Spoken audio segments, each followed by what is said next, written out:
Muito bem, irmãos. Sejam bem-vindos a mais um estudo bíblico aqui comigo, né? É um prazer poder fazer esse estudo com vocês. E hoje nós vamos ver um pouquinho da carta de Judas, uma carta que é muito esquecida, que não é muito falada, e isso é histórico, desde o começo, desde que essa carta foi redigida e foi entregue às igrejas, não é uma carta muito lembrada. Inclusive, até já foi contestada entre o cânon da Bíblia, por alguns motivos que a gente vai ver, mas que é uma carta que traz ensinamentos muito bons, muito fortes e muito precisos. Inclusive, por toda a história da igreja, essa carta sempre esteve muito atual, porque ela fala de falsos mestres. Eu vou compartilhar minha tela aqui para vocês. Primeira coisa que a gente precisa fazer aqui é entender o que é essa carta. Quem é Judas? Judas ele começa se apresentando como irmão de Tiago.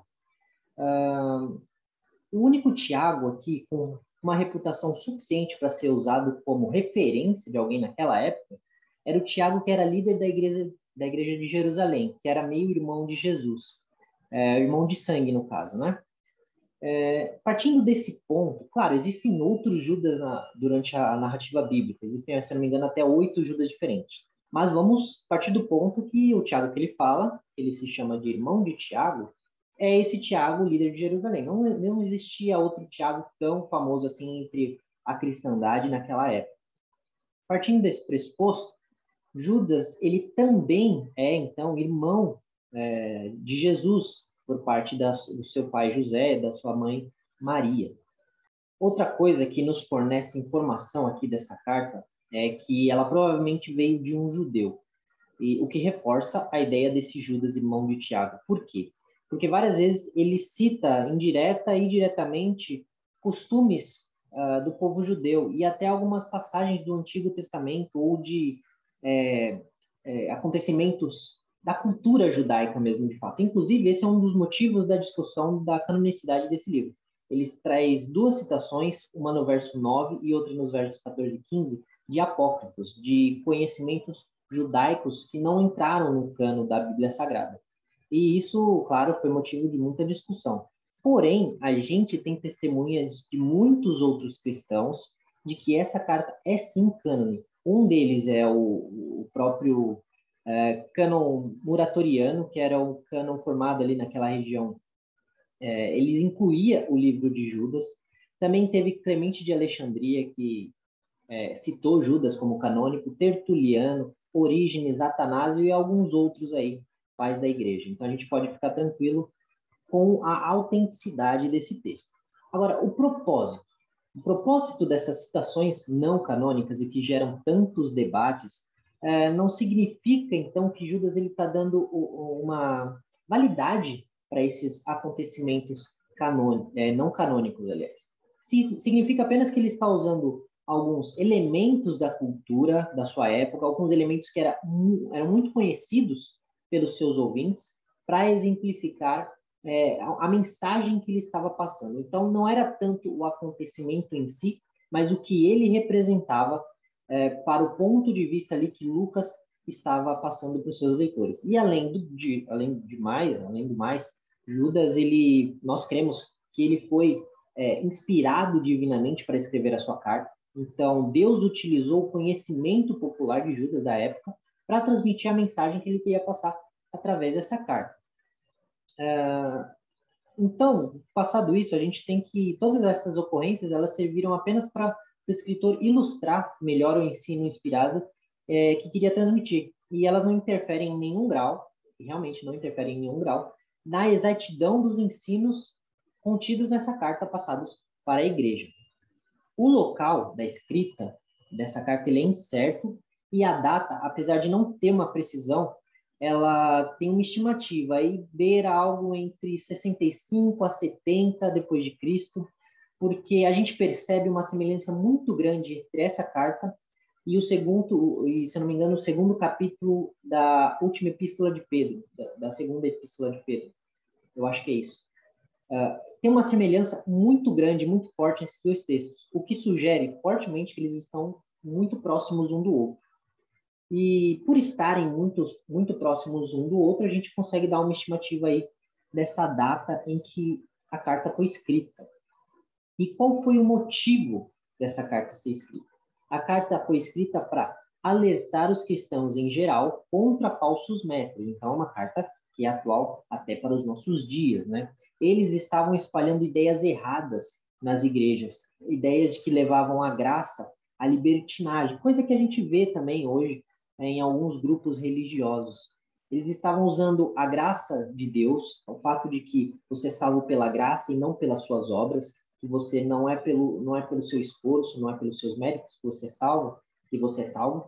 Eles usavam esse argumento para dizer, então, não se preocupem com o modo como vocês vão viver, não se preocupem com suas próprias ações, apenas ame o próximo, apenas seja bom para o próximo e é isso. Não precisa deixar de ir nos templos pagãos que vocês vão, não precisam deixar de comer as carnes sacrificadas a ídolos e participar do culto deles, não precisa deixar o seu modo de vida errado que você praticava, não, apenas seja uma pessoa que não faz mal para o outro, porque não é pelas suas obras que você salva, mas por Deus. Então, se Deus te salva apesar das suas obras, para que as suas obras? Esse, claro, era o ensino que estavam chegando naquelas igrejas e que Judas quer combater, não é nada que a gente está afirmando aqui, não. Ele ainda vai falar aqui no decorrer da carta, depois de combater os falsos mestres e a sua falsa doutrina, para os leitores continuar firmes e não se deixarem levar por enganadores. Então, a última parte da carta, ela vai vir como um conselho, como um encorajamento às pessoas continuarem firmes na fé, porque eles estavam sendo tentados a deixar a fé. Eles estavam sendo tentados por caminhos mais fáceis e que pareciam melhores aos olhos de todos eles. E um dos propósitos desta carta que Judas deu foi alertar essas pessoas e mostrar para elas, irmãos, fiquem firmes na fé, não fraquejem, porque a perseverança vai ajudar vocês a se manter firmes e fiéis a Deus. A gente tem a introdução dos versos 1 ao verso 2, e é o que a gente vai se deter hoje. São 2 versinhos, mas são 2 versinhos que tem muita coisa para a gente extrair, certo? Eu vou ler aqui a versão que eu estou lendo, se eu não me engano, é NTLH. Provavelmente vai estar diferente da versão de vocês. Mas, claro, eu dei uma consultada em algumas outras versões, inclusive na ARA, e algumas coisinhas, algumas palavras, eu vou levar em consideração na tradução da ARA, porque foi melhor traduzido.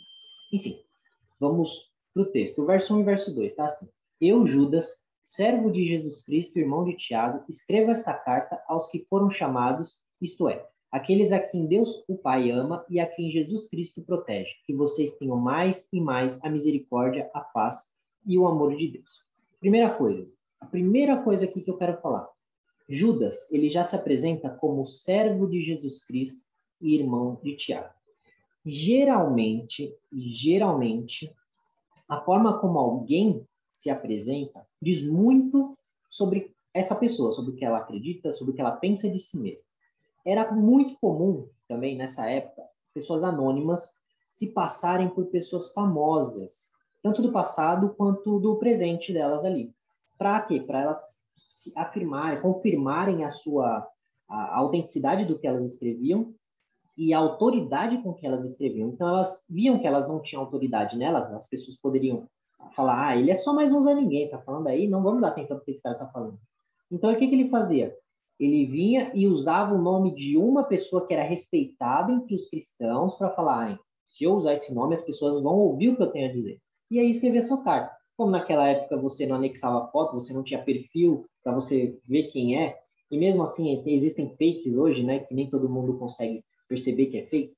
Naquela época era mais difícil. Então eles usavam nomes de pessoas respeitadas para isso. No caso aqui, Judas, ele não se identifica como alguém importante, como alguém reconhecido. Não, ele se coloca como servo de Jesus Cristo, irmão de Tiago. Ele não se colocou como irmão de Jesus, ele não se colocou como apóstolo de tal lugar, ou como bispo de tal lugar, não, ele se colocou como servo e irmão de alguém importante. Então ele era secundário, ele era assim, ó. Você conhece o Tiago, aquele famoso, então, eu sou irmão dele. Mas só isso, tá? Não sou nada demais, eu sou igual a vocês. Não sou maior que vocês, mais importante do que vocês. Se o que eu estou escrevendo aqui é de Deus, vocês vão saber que é de Deus, vocês vão reconhecer, porque as ovelhas ouvem a voz do pastor. Eu não preciso reforçar meu nome, eu não preciso reforçar minha autoridade para vocês. O ensino que eu passo vai falar por mim. Então a gente já percebe a humildade de Judas e não querer se promover, nem através do seu irmão Tiago, né? Quando ele se coloca como servo, o escritor ele se coloca na mesma posição dos seus leitores. Então ele se declara como mais um cristão, mais um servo de Cristo. E servo, a palavra servo aqui, ela pode ser traduzida como escravo, que é a palavra doulos do grego. Então, mais do que servo, essa pessoa ela era uma escrava de Jesus Cristo. Ela pertence a Jesus. O que o seu mestre diz, ela obedece. Aonde o seu mestre vai, ela vai. Ela é do mestre, certo? Se tem algum orgulho nessa declaração em que ele diz, eu, Judas, servo de Jesus Cristo, o orgulho está em que ele é servo. Não que ele é apóstolo, não que ele é irmão de Tiago, não que ele conheceu o Jesus, mas do fato dele ser servo. Como diz Paulo, se vou me orgulhar em alguma coisa, então que eu me orgulhe em Cristo, da minha salvação em Cristo, não das minhas obras, mas da graça de Deus que desceu sobre mim, e por ter essa honra, esse privilégio de ser chamado, de poder servir ao meu Deus. Primeiro a gente tem que entender que ele escreveu essa carta para a igreja, tá? Primeira coisa, ele escreveu para a igreja. Essa carta não é para ímpios, não é para semi-cristão, o cara que se diz cristão, mas não é cristão, mas ele escreveu para a igreja que estava sendo atacada com falsos ensinos. São para irmãos. É para essas pessoas que ele vai se direcionar, certo? Então, ele traz três coisinhas: chamados, amados, protegidos, que em algumas outras traduções também traz como guardados. Inclusive, na Almeida, traz como guardados e não protegidos. Ele linka as coisas. Quem é chamado, o Pai ama. E quem o Pai ama, Jesus Cristo protege. Essas três coisas estão juntas. A palavra chamados aqui, ela pode ser usada em três contextos diferentes. Primeiro contexto que ela podia ser chamada era para convocar alguém para um trabalho, ao dever e à responsabilidade. E por isso a gente diz que o cristão tem a responsabilidade de um trabalho a cumprir com o chamado segundo os propósitos de Deus para as boas obras que ele preparou para que praticássemos. Então nós somos chamados com uma responsabilidade. Nós somos convocados. Sabe o Tite quando convoca alguém para a seleção brasileira? E aquele cara ele vai jogar na seleção brasileira? É a mesma coisa. Nós somos convocados por Deus. Primeiro tipo de convocação para a responsabilidade, para o trabalho, para agir e obedecer os comandos de Deus. Segundo ponto para que nós somos chamados. Ela também pode ser usada como convidar alguém para uma festa, um festival, um show, ou qualquer situação de comemoração. Então, somos convocados e convidados. Você vai reparar que todas as vezes que a gente pode usar essa palavra convocados, chamados, é sempre no singular, é sempre algo pessoal, algo exclusivo, assim, de Deus para a pessoa. Não é algo geral. Embora o grupo, a igreja inteira seja chamada, ele age individualmente com cada pessoa, certo? Então, a segunda forma que somos chamados é para comemorar, para estarmos felizes pelo privilégio de sermos chamados. O fato de sermos chamados já deve ser algo que nos remeta alegria, nos dê, sabe, um calor no coração, aquela coisa que a gente fala, meu Deus, muito obrigado por ter me chamado, porque eu não merecia ser chamado. Mas mesmo assim, o Senhor, sem ver nada em mim, nada, o Senhor me chamou. Isso é motivo de alegria para o cristão, ter sido escolhido e por saber que vai participar das bodas do Cordeiro. Ser um convidado do próprio Deus, ser chamado a festejar por ser um convidado particular do próprio Deus. E o terceiro modo como essa palavra pode ser traduzida, ela pode ser usada para chamar alguém a juízo diante de um tribunal para prestar depoimento e responder por si próprio.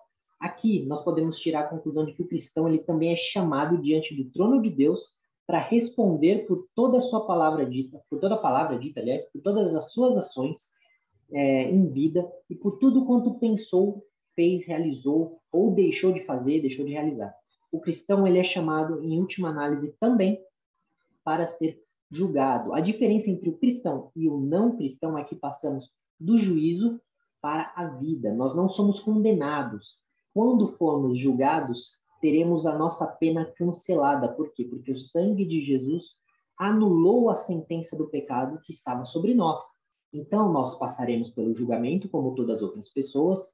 As nossas ações são provadas pelo fogo, porém elas são aprovadas pelo fogo. Elas não perecem no fogo. Nós não seremos julgados, aliás, seremos julgados, mas nós não seremos condenados. Ser julgado é uma coisa, ser condenado é outra. A nossa sentença, ela foi anulada, certo? Também, nós somos guardados por Deus. Cadê? Quando nós falamos que nós somos guardados por Deus, significa que Jesus, Deus, a Trindade inteira, as três pessoas da Trindade, elas nos guardam. Lembra quando Jesus falou, eu lhes dou a vida eterna e por isso elas nunca morrerão, ninguém poderá arrancá-las da minha mão. Depois ele fala, eu e o Pai somos um, ninguém poderá arrancá-las da mão do meu Pai. Então ele traz essa unidade para a Trindade, dizendo que vocês estão seguros porque vocês estão na minha mão, mas vocês estão mais seguros ainda porque vocês estão na mão do meu Pai, porque a minha mão e a mão do Pai são uma. Então ninguém vai arrancar vocês da minha mão. Então quando ele fala a quem Jesus Cristo protege, ele está dizendo, Deus protege vocês, vocês estão seguros, vocês são chamados, certo? Vocês são chamados, vocês são amados. Então, não foram vocês que me escolheram, eu escolhi a vocês. Antes de nós amarmos a ele, ele nos amou primeiro, por isso ele nos chamou, e aos que chamou também justificou, e por aí, nessa linha. E por causa disso, nós somos protegidos por Cristo. Por sermos amados e por sermos chamados, somos também protegidos. E isso é o quê? Isso significa que a nossa salvação, assim como ela não depende do nosso esforço para ser obtida, ela não depende do nosso esforço para ser mantida. É claro que a salvação, ela gera a santificação, que também é um outro processo da vida do cristão. Todo chamado, todo salvo verdadeiro, ele vai ter uma vida de santificação, ele vai ter um processo de santificação. Porque Jesus fala, quando ele conversa com Nicodemos, que é preciso nascer de novo. E a pessoa que nasce de novo, ela tem uma nova natureza. Por ter uma nova natureza, ela vai ter um novo estilo de vida. Ela agora vai viver como um filho de Deus. Então, isso não se discute. E é exatamente esse ponto que os críticos, aliás, os falsos mestres não entendiam, ou se entendiam, não aceitavam. Eles não entendiam o processo da santificação. Então, o fato de Deus proteger a nossa salvação, da salvação não depender dos nossos esforços, dos nossos méritos, não significa que não exclui a santificação. É pelo contrário, a santificação ela é uma clara prova de que somos salvos. E quando somos salvos, quando sabemos, temos essa certeza que somos salvos, nós temos a certeza, a segurança, o alívio de saber que não depende de nós, né? Igual a musiquinha da Globo, depende de nós. Não depende de nós mantermos a nossa salvação. Nós não teríamos forças para conquistá-la. Nós não teríamos forças para mantê-la. Nós temos total dependência da graça de Deus para nos mantermos no seu caminho. Ponto. Acabou. Se Deus não nos manter no caminho dele, nós vamos tropeçar, nós vamos falhar. Então, esse ponto aqui é importantíssimo também. Então, a gente viu que nós somos chamados, nós somos amados e nós somos protegidos. Nós estamos seguros na nossa salvação. No verso 2, ele vai falar, então, que vocês tenham mais e mais a misericórdia, a paz e o amor de Deus. De novo, ele vai linkar 3 coisinhas aqui. A misericórdia, a paz e o amor. A misericórdia, por quê? Porque somos pecadores e como fomos perdoados, devemos também perdoar. Misericórdia deve ser algo presente na nossa vida. Nós recebemos misericórdia. Temos que dar misericórdia. A paz que vem de Jesus, a verdadeira paz, como disse Jesus, que o mundo não pode dar, aquela que nos ajuda a passar pelas provações, pelas tribulações em paz. E mais do que essa paz de aguentar tribulação, de suportar sofrimento, é a paz com Deus. Porque antes vivíamos em guerra com Deus, né? Agora não mais. Então nós temos também essa paz que é a paz com Deus. E o amor, que é a marca do cristão. É a marca do cristianismo. Porque, como diz Paulo, sem amor, nada seríamos. No amor a Deus e ao próximo, nós cumprimos toda a lei. Então, no amor que nós conseguimos fazer cumprir toda a lei que os antepassados falharam em cumprir, que Israel falhou em cumprir. Por quê? Porque eles se pegavam não ao amor que mais tarde Jesus trouxe a nós como a chave para interpretar aqueles textos, mas eles se pegavam na escrita pura e simples. Então nós temos misericórdia, paz e amor. Então, a outra coisa importantíssima é, quando ele fala aqui que vocês tenham mais e mais, a ideia que ele traz nessa frase é sempre crescendo, sempre para cima, sempre para frente, sempre progredindo. A gente está muito acostumado com gráfico, né? Depois da pandemia, a gente vê gráficos nos jornais. Teve até uma época que se falava muito de achatamento da curva e tudo mais. Então, a vida do cristão, ela é para ser um gráfico que, assim, tem altos e baixos, mas o alto e baixo está sempre indo para cima, sabe? O gráfico, ele continua expandindo para cima. Tem alto, tem baixo, tem alto, tem baixo, mas ele não tem alto, tem baixo aqui. Ele tem alto, tem baixo indo para cima. É isso que ele está dizendo. Vocês tenham mais e mais, cada um desses três elementos. Temos que sempre desenvolver esses elementos na nossa vida. Se nós permanecemos por muito tempo sem experimentar um aumento de misericórdia, um aumento de paz, um aumento de amor em nossas vidas, então, provavelmente, algo de errado não está certo nas nossas vidas. Nós temos que rever algumas coisas, temos que procurar onde estamos errando, o que está nos impedindo de crescer, tanto em misericórdia, quanto em paz, quanto em amor de Deus.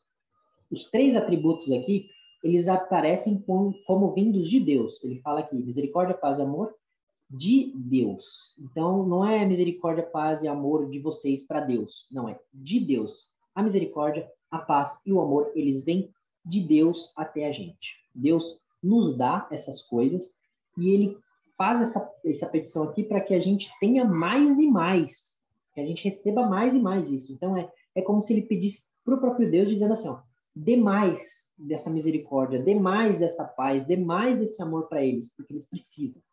Porque paz, misericórdia, amor, essas coisas não nascem do nosso próprio coração. Não é a gente que produz isso. Toda boa dádiva, todo bom dom vem do Pai das luzes, vem direto de Deus para nós. Não nasce no nosso coraçãozinho fofo, meigo e carinhoso. Vem de Deus. Nosso coração é corrupto, nosso coração é mau, a gente não presta, tá? No fundo, a gente não presta.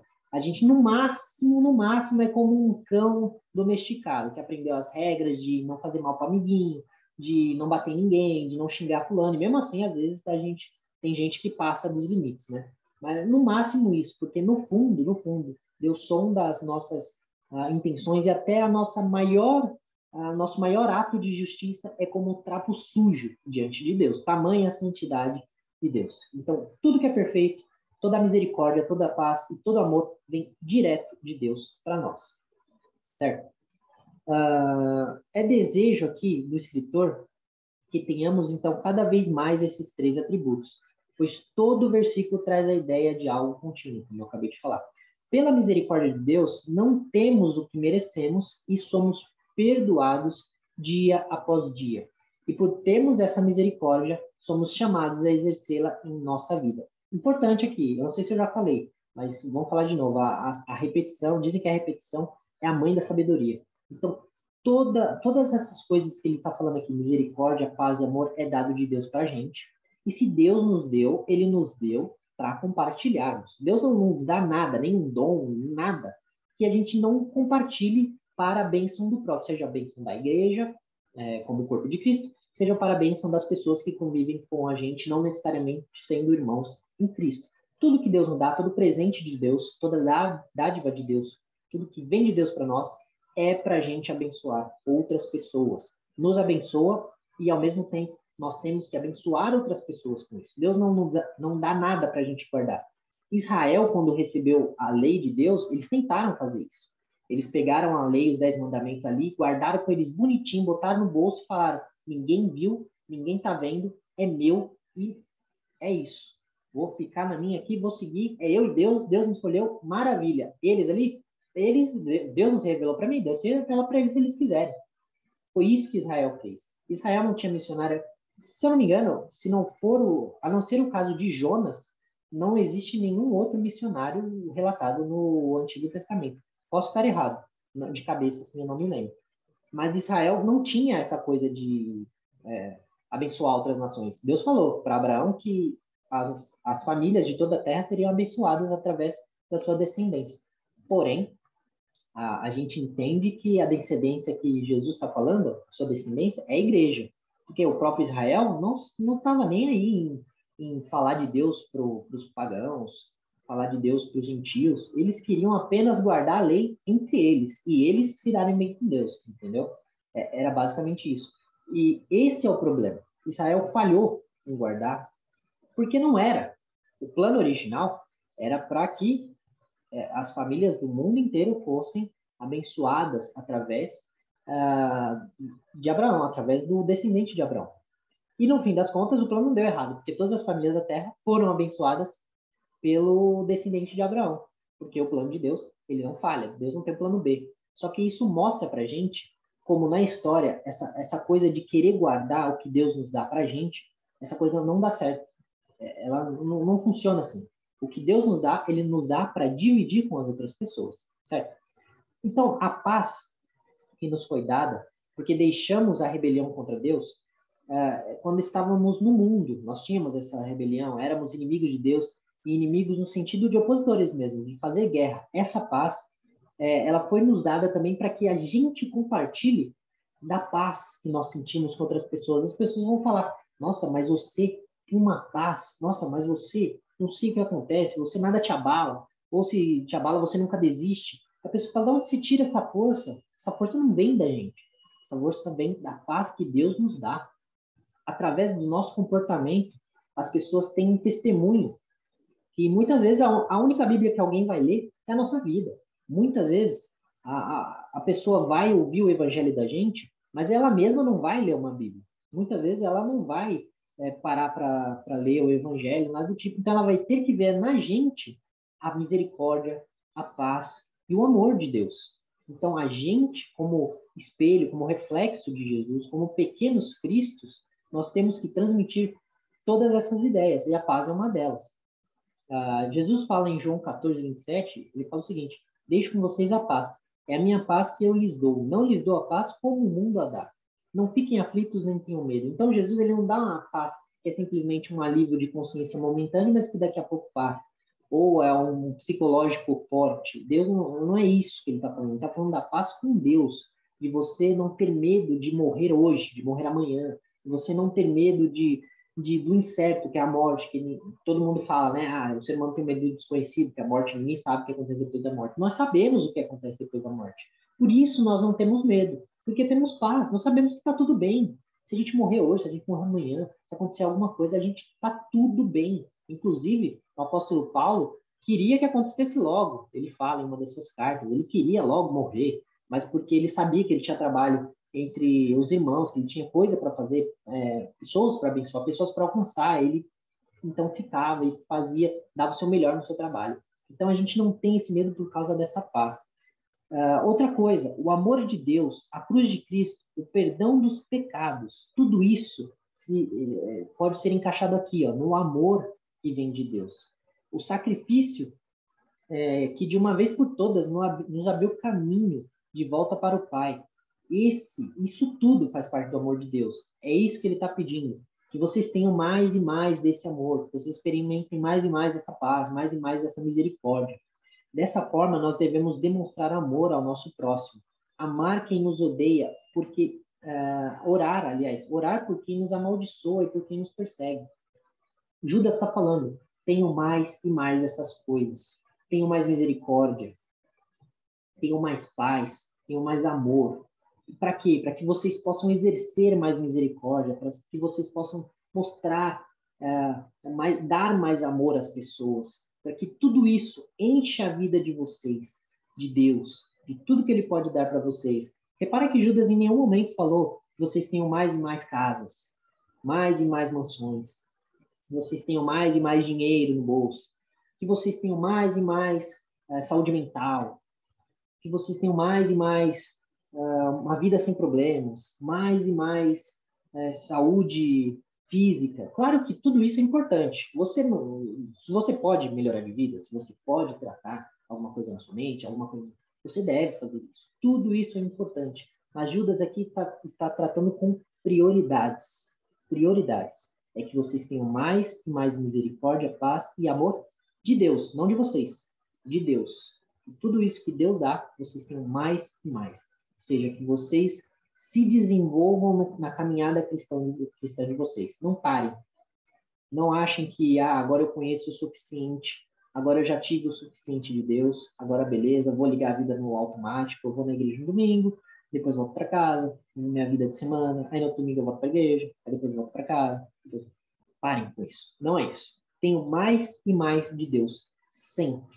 Que vocês tenham mais e mais. Ele pede isso a Deus, porque ele sabe que Deus vai ouvir, Deus vai atender.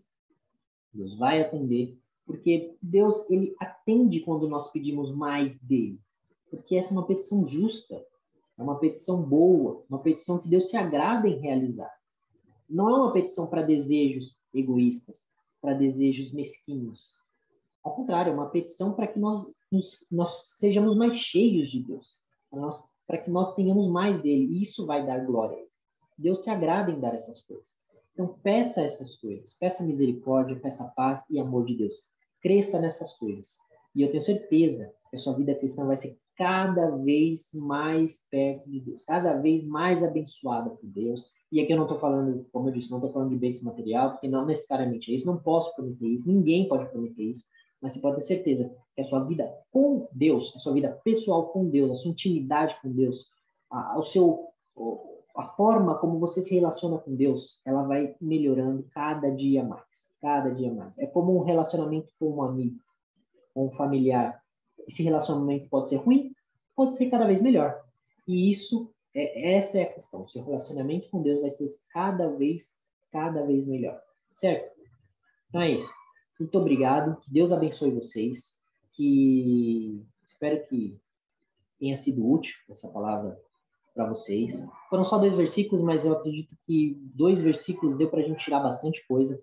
Deu para a gente ver bastante coisa mesmo. E que Deus abençoe todos vocês. Que vocês sejam ricos da sabedoria, da graça de Deus. Que vocês tenham mais e mais a misericórdia, a paz e o amor de Cristo. O amor de Deus na vida de vocês, certo? Amém.